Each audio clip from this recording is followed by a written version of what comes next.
A well-regulated militia being necessary to the security of a free state, the right of the people to keep and bear arms shall not be infringed. Hey, it's Cam Edwards, editor at BearingArms.com, host of the Bearing Arms Cam and Company podcast, bringing you greetings from deep in the heart of the 434 area code. And hello to all of my fellow Virginia gun owners. Happy New Year. And what a happy new year it is going to be compared to what it could have been, compared to what it has been over the last couple of years. I have to say thank you, first of all, to Philip Van Cleve and the VCDL for inviting me to be a part of this year's Lobby Day festivities. Thank you to all of the VCDL members around the state who are so active and engaged in strengthening and securing our right to keep and bear arms. Thank you to all of the new gun owners and new Second Amendment activists out there in the Commonwealth of Virginia who may have embraced their Second Amendment rights for the first time in their lives over the past couple of years. Thank you to all of those folks who voted in the elections last November. We have been waiting for this election, have we not? You know, I remember a little more than 2 years ago when the Democrats took over the state legislature as well as the state executive. And we saw the rise of the Second Amendment sanctuary movement as a result, as a direct result of those election losses for gun owners.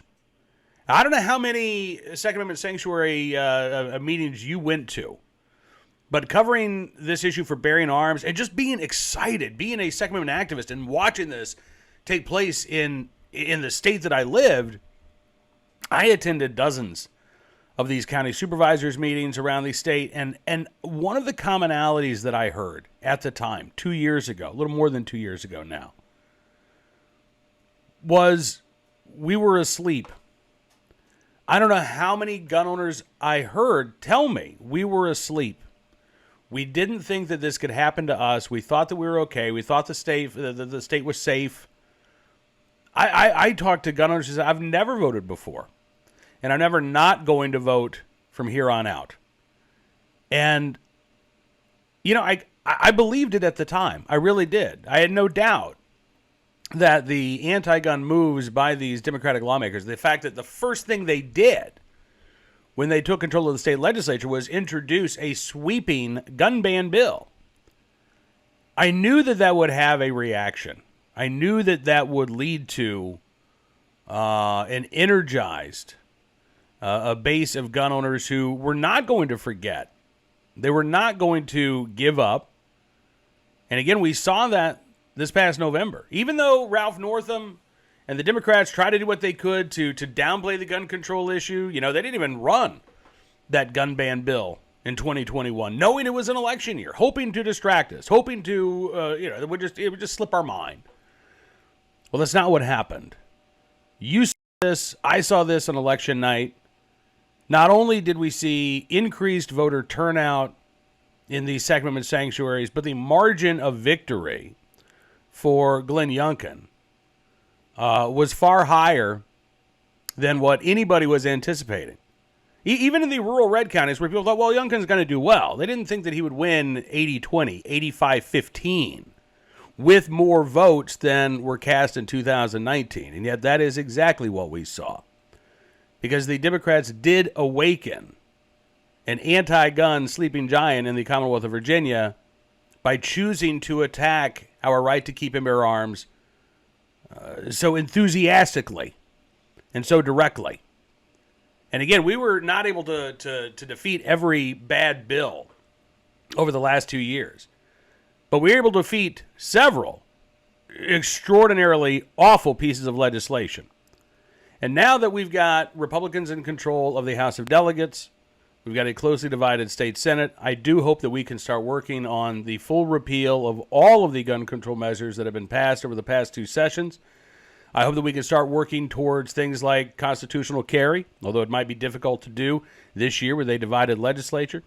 But we need to start, we need to continue advancing, again, a legislative and executive branch agenda that secures our right to keep and bear arms, that strengthens our Second Amendment rights, that does not allow localities to simply pick and choose what aspects of our Second Amendment rights can be criminalized, can result in fines or potentially jail time for a nonviolent possessory offense that's protected by our Constitution.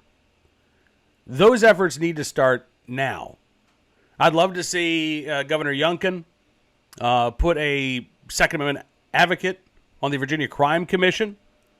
Since we've got an anti-gun activist on there right now, you and I, we know that the way to reduce violent crime is not by restricting the rights of legal gun owners. In fact, as Virginia has done that over the past couple of years, our violent crime rate has been going up, not down. We've been going in the wrong direction since these gun control laws were put in place. So yeah, we do need a voice on the Virginia Crime Commission that can articulate and put forth strategies and proposals to reduce violent crime, to improve public safety, that don't involve criminalizing a civil right, putting people in jail for exercising their right to keep and bear arms, and again, trying to make gun ownership itself illegal, at least legally dubious, and culturally taboo.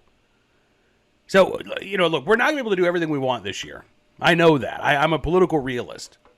But we can do a lot this year. If we continue to stay engaged, if we continue to be as united as we can be, as we continue to push forward again with an agenda that respects our constitutional rights, that recognizes our constitutional rights, and vows never to weaken or to erode those rights because of their fundamental importance to all of us.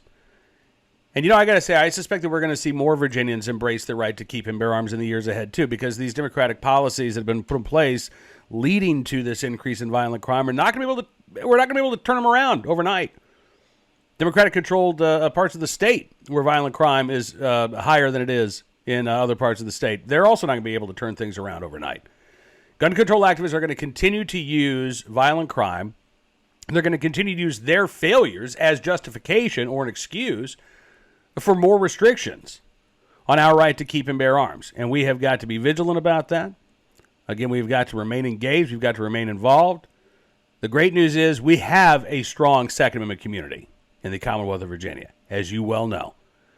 And with that basis already in place, I believe that we can make great strides over this year, over the next year, and hopefully in 2023, we can take back the state Senate. And then we will have, again, a real firewall, not only against the anti-gun agenda of the left, but a good, solid foundation on which to secure our right to keep and bear arms for generations to come. So, again, thank you for being a part of this effort. Thank you for using your voice. Thank you for speaking out. Thank you for voting. Thank you for being a politically active and engaged citizen. I'm glad to have you with us in the fight. And I know that the struggles are going to continue, but we are on the right side of history, fighting for the full recognition of our individual, constitutionally protected civil rights, and we are not going to give up until those rights are secure.